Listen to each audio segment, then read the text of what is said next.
Bonjour à tous. Voilà, donc à la demande de Valiel qui me demandait mon avis à propos d'un oracle que j'ai acquis récemment, je me suis dit pourquoi pas faire une vidéo parce que c'est plus facile pour moi de faire une vidéo en quelques minutes. Tout est dit plutôt que de passer des heures à écrire mon avis, les descriptifs, etc. Bref, une vidéo c'est plus facile, rapide, simple, efficace.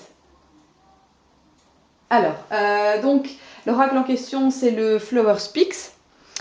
Et je suis vraiment super contente de l'avoir acheté parce que bon, c'est vrai que ça fait longtemps que je le voulais. Le problème, c'est qu'il coûte une vraie fortune. On le trouve sur Amazon principalement. Et il coûte vraiment cher. Je crois que c'est à peu près 100 ou 150 euros, un truc comme ça. Bref, c'est cher parce que bon, il est plus édité. Moi, j'ai eu la chance de le trouver sur eBay. Je crois que je l'ai payé 25 euros.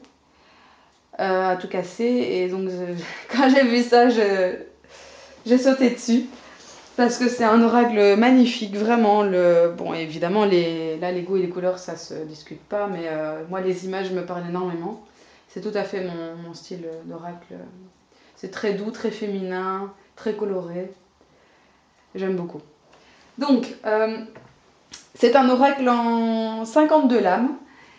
Et donc c'est pas un tarot. Maintenant, c'est un oracle qui se base sur les 22 lames du tarot, les lames majeures du tarot. Et bon, c'est ça qui fait son originalité, c'est qu'en fait, ils ont repris les 22 lames majeures du tarot et après, ils ont ajouté d'autres lames, mais je vous expliquerai plus tard.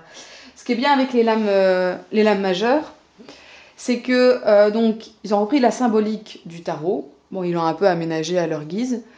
Et ils ont en fait associé à chaque lame majeure, donc ici c'est le fou, une fleur qui pour eux correspondait à la symbolique de la lame majeure.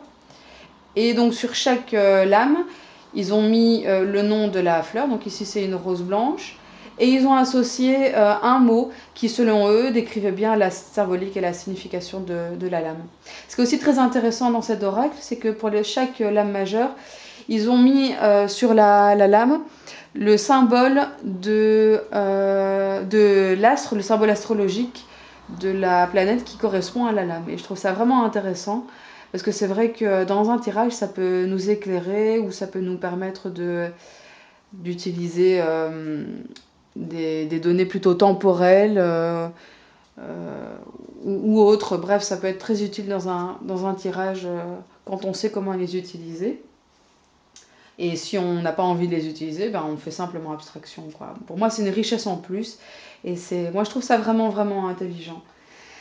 Donc, 22 lames majeures. Chaque fois, un petit mot sur la lame. Bon, ça peut être intéressant, les petits mots. Ça peut être aussi un frein, je trouve, à l'intuition. Personnellement, pour moi, c'est un frein. Pour moi, je ne les regarde pas.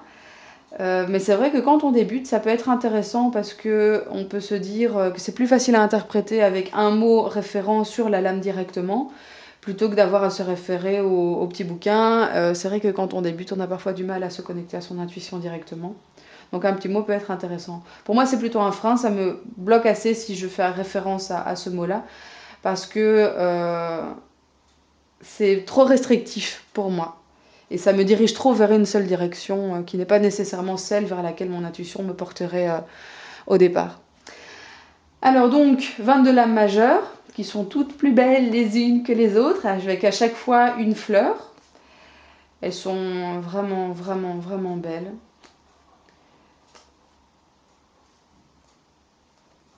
Voilà, je ne vais pas toutes les montrer. Vous n'avez qu'à voir sur mon site Picasa. Elles sont toutes dessus. Après ces lames majeures, ils ont en fait une espèce de mini set de lames mineures. Donc pour chaque élément, donc on a les coupes, les bâtons, les épées et les pentacles. Ils ont en fait ils ont utilisé donc ils ont pris 4 fleurs pour symboliser des éléments de chaque suite de lames mineures. Alors, donc ici, si je me souviens bien, on commence par les bâtons. Voilà. Donc ici, on a la suite de bâtons. Donc 4 lames pour représenter la suite de bâtons. Et ici, le symbole du feu qui nous permet de reconnaître directement chaque lame.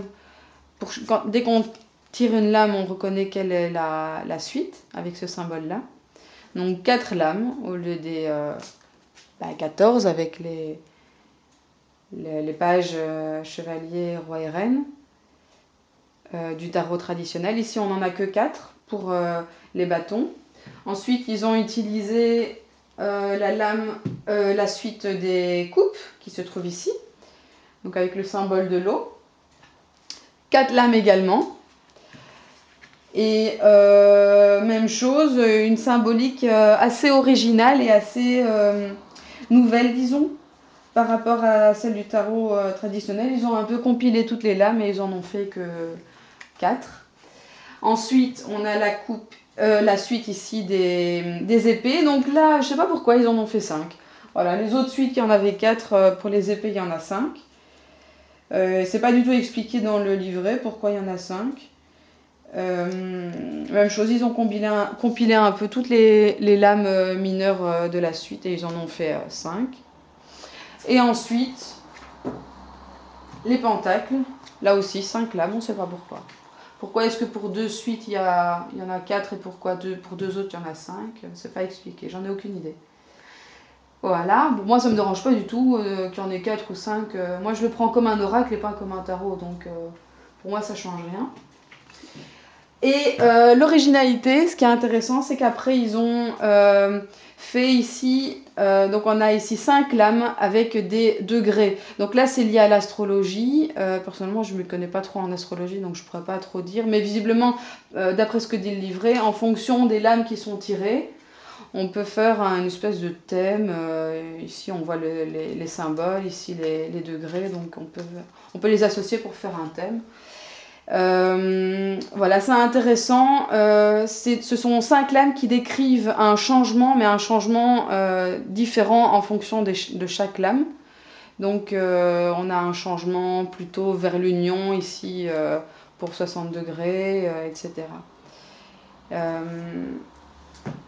Ensuite, on a 7 lames, si je me souviens bien. Ouais, 7 lames qui décrivent toutes les étapes d'une plante vers la floraison et vers la fructification. Donc de la graine au fruit. Et je trouve ça très intéressant parce que c'est un supplément vraiment original et puis très symbolique aussi, très fort en signification pour moi. Et puis c'est magnifique hein, comme dessin. Voilà. Donc je crois que j'ai décrit rapidement l'oracle The Flower Speaks et je pense que j'ai dit l'essentiel quoi. Au niveau des images, elles sont toutes visibles sur mon Picasa. Et voilà. J'espère que ça vous sera utile. Salut! Salut, c'est à nouveau moi. En fait, je me suis rendu compte que j'avais oublié de vous parler d'un détail important dans le Flower Speaks Oracle. Et en fait, ce détail important, c'est le seul défaut que ce jeu a selon moi, c'est le dos des lames. Alors la plupart des lames, enfin quasiment toutes les lames à part 7 ont un dos de ce type-là, couleur mauve. Et les 7 lames qui décrivent toutes les étapes de la vie de la plante, je ne sais pas si vous vous souvenez, ont un dos de cette couleur-là, jaune. Et ça, c'est vraiment un problème pour moi quand on mélange les lames. C'est parce que c'est le fait que... ne brûle pas, poupée. C'est le fait que ça fausse l'intuition. On n'est pas nécessairement dirigé vers la bonne lame si elles n'ont pas le même dos, selon moi. Donc, ça a un problème. C'est donc un problème quand on mélange les lames comme ça. Parce que forcément, on sait d'office, en prenant cette lame-là, que ça va être une lame qui décrit les étapes de la vie de la plante. Comme ici, c'est le fruit. Pour moi, ça fausse ton interprétation de quoi. Donc, quand tu mélanges comme ça va pas. Par contre, quand tu utilises une autre méthode pour mélanger tes lames, il n'y a pas de souci. Hop, je montrer ça. Comme par exemple, quand tu mélanges style poker, de toute manière, tu prends la première lame qui tombe en haut de ton paquet, ou alors tu le coupes et tu prends aussi la première lame qui tombe en haut de ton paquet. À partir du moment où tu ne dois pas choisir les lames, tu n'es pas influencé par la couleur du dos de la carte. Quand tu mélanges comme ça, il n'y aura pas de souci. Et quand tu mélanges comme ça, il n'y aura pas de souci non plus, puisque là aussi, tu prends la première lame qui est au dos de ton paquet. Donc peu importe qu'elle soit de la couleur mauve ou de la couleur jaune, tu prends celle qui vient et puis c'est tout. Donc c'est deux techniques qui peuvent pallier à ce défaut. Pour moi, c'est pas un si gros défaut, puisque j'utilise de toute manière ces techniques-là pour mélanger mes lames, plutôt que la technique où je mélange tout.